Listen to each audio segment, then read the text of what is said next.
সব মত পথ মিলেছিল এক গন্তব্যে, এক ঠিকানায়, ঢাকার ঐতিহাসিক সোহরাওয়ার্দী উদ্যান। শনিবারের জনস্রোতে আরেকবার উচ্চারিত হল ইসরায়েলি গণহত্যা বন্ধ ও স্বাধীন ফিলিস্তিনের দাবি। ছিল না আনুষ্ঠানিক কোনো উদ্যোগ, বক্তৃতার ফুলঝুরি, সবার কণ্ঠে শুধু ছিল প্রতিবাদী স্লোগান। মঞ্চ থেকে ভেসে আসা গানের কথায় ফিলিস্তিন একদিন মুক্ত হবেই, ধ্বংস হবে সাম্রাজ্যবাদীরা।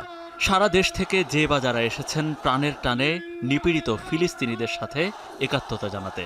মনে ছিল আবেগ, কণ্ঠে ছিল ক্ষোভের বিস্ফোরণ। ফিলিস্তিন ফিলিস্তিন,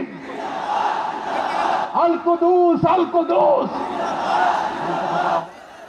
সকাল থেকে মিছিলে মিছিলে লাখো লাখো জনতা হাজির হন সোহরাওয়ার্দী উদ্যানে।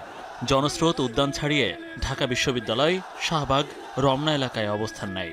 নির্ধারিত সময়ে বিএনপি, জামাত, এনসিপি, ইসলামী আন্দোলন, গণ অধিকার পরিষদ সহ অন্য সব রাজনৈতিক দলের কেন্দ্রীয় নেতারা আসেন মঞ্চে। ফিলিস্তিনের পতাকা হাতে মার্চ ফর গাজায় একাত্মতা জানান সবাই। ঘোষণাপত্র পাঠ করেন আমার দেশ পত্রিকার সম্পাদক মাহমুদুর রহমান।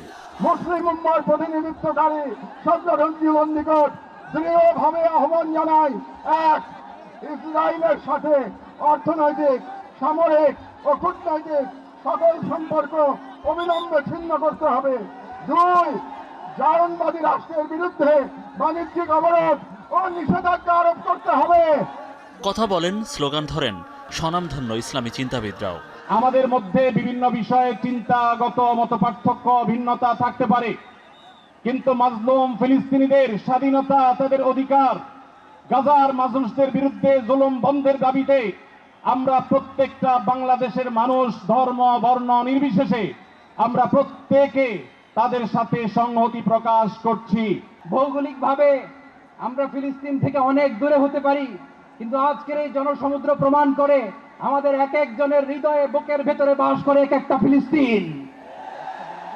আমাদের হৃদয়ে বাস করছে এক একটা গাজা, আমাদের হৃদয়ে বাস করে এক একটা আল কুদস। চিৎকার করে বলুন ঠিক কিনা?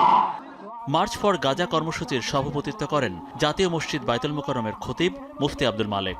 নিরীহ ফিলিস্তিনের উপর জুলুমের অবসান চেয়ে আল্লাহর দরবারে হাত তোলেন আগতরা।